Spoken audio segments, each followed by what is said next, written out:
There are a couple of steps to repairing your doorbell.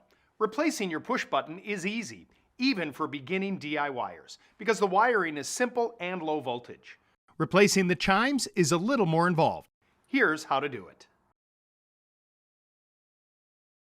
Start by switching off the power to the circuit breaker panel.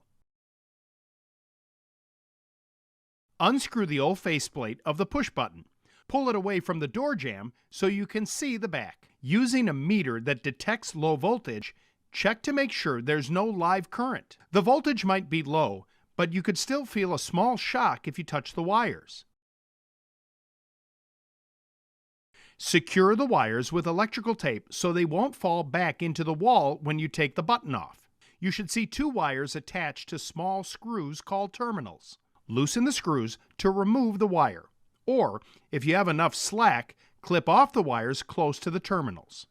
Unlike other wiring projects, you don't have to match the wire color with the precise connection point. You only have to make sure each terminal has one wire attached to it. Here's how.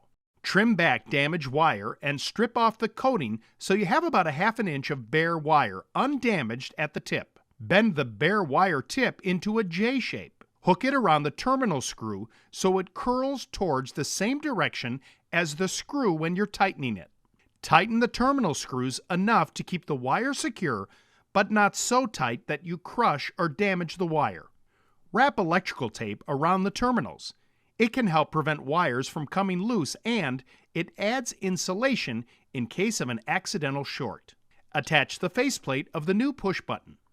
Turn the power back on, and then test the doorbell. Remove the door chime cover and unscrew the wires from the old chime. Label the wires as you remove them so you know which terminal to reattach them to. Once you've installed the new chimes onto the wall, attach the wires to the corresponding terminals based on the labels you made. Replace the chime cover, flip on the circuit breaker, and test your chime to make sure the wires were attached correctly. If your wires are damaged or too short, or you don't want to deal with any electrical connections, you can also replace the button and the chime with a wireless doorbell. For more helpful tips and advice, visit your neighborhood Ace and find us online at acehardware.com.